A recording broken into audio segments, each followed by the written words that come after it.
In this tutorial, I'll be showing you the procedure to fix phone overheating during charging.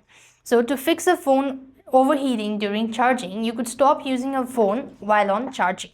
So when you're charging your device, you could just leave it as it is, like at a rest mode, and make sure not to use the phone until it is 100% at all, and that might be able to solve your issue. Likewise, the other thing you want to do is close the background running app.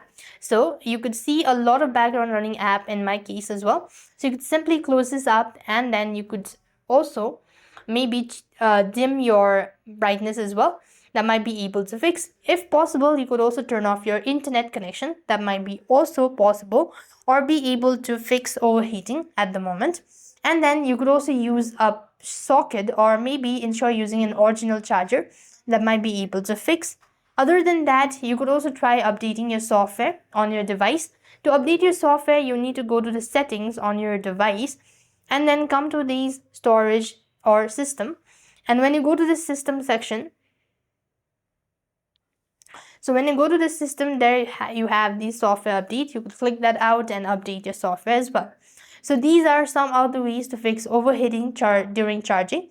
But if nothing works out, then you can directly contact the manufacturer, as it could indicate a hardware issue as well. So that's all. I hope the video was helpful. Make sure to like, share and subscribe. Thank you for watching. See you in the next video.